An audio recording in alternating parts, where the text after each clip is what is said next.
Leadership in Practice interview with Mr. Robert Wells. Good afternoon, everyone. Today I'm honored to share insights from an in-depth interview with Mr. Robert Wells, a high school principal at Broadmoor Senior High School.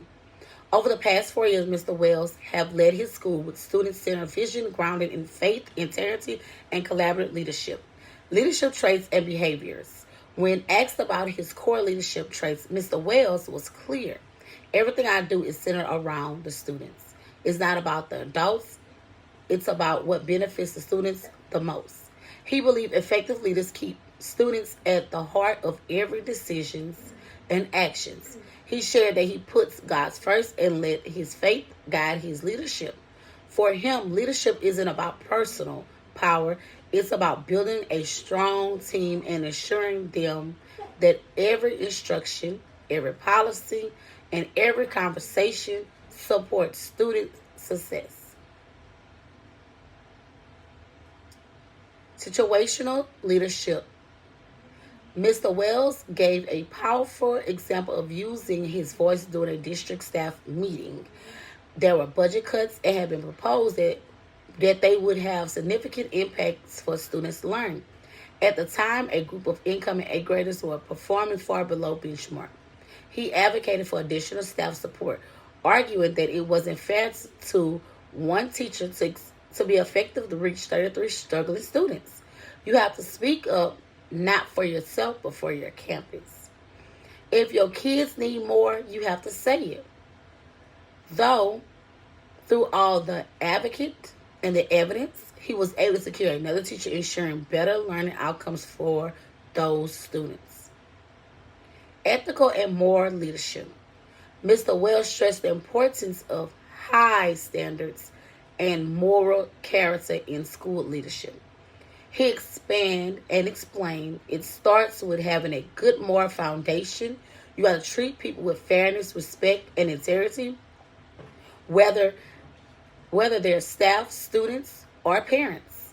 He also emphasizes naturally when dealing with religions or cultural beliefs, nothing that a good leader sets clear boundaries, avoids taking sides, and creates an environment where everyone feels respected.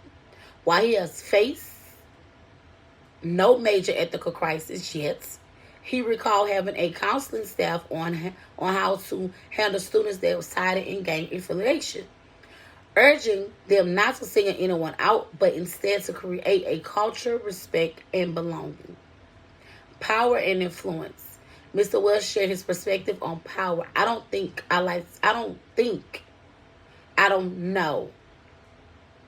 Or he would say, I don't like to remind people that I am the leader. Leadership is not about control. It's about shared vision, shared responsibilities. He valued collective power where decisions are made collectively when input from teachers and staff. Still, he acknowledged that sometimes tough decisions fall on his shoulders, especially those requiring long-term planning and accountability to the district. Motivation and community building.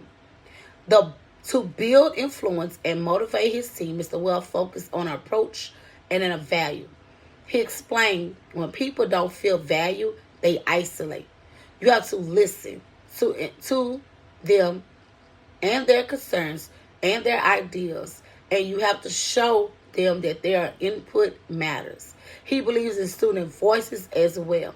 For example, he involves students in decisions about the free dress code, linking academic performance to incentive like free dress if you make a certain amount on your ACT. He also built motivation while reinforce respect and responsibility.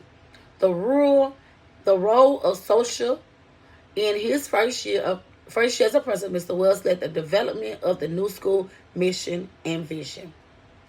Everyone, every day, growth and achievement. This message repeated often drives the school culture. He asks his team and students to be committed daily to be better than they were yesterday. He celebrates teachers' effort, highlights the students' progress, and set clear behavior expectation. You have to hold people accountable, but you also have to recognize growth and effort. That's how you build a culture. Head and heart leadership.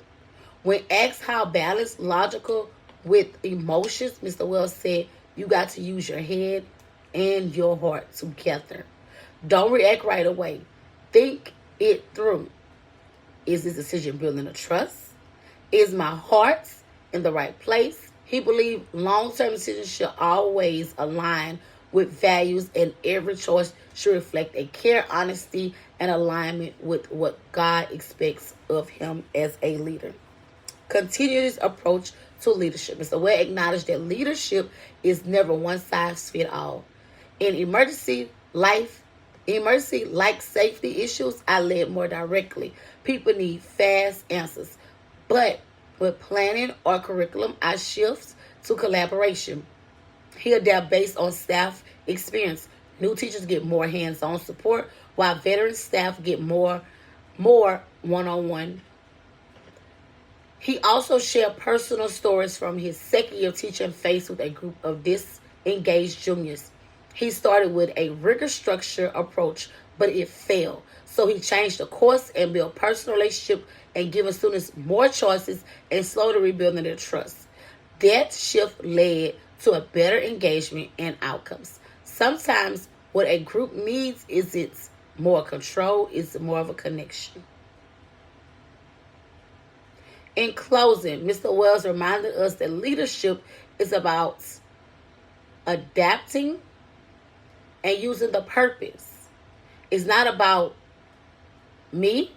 It's about what's the best for the students. And always, his leadership reflects the challenges and the rewards of serving in an urban school and offers power to students, faith-informed leadership. Thank you.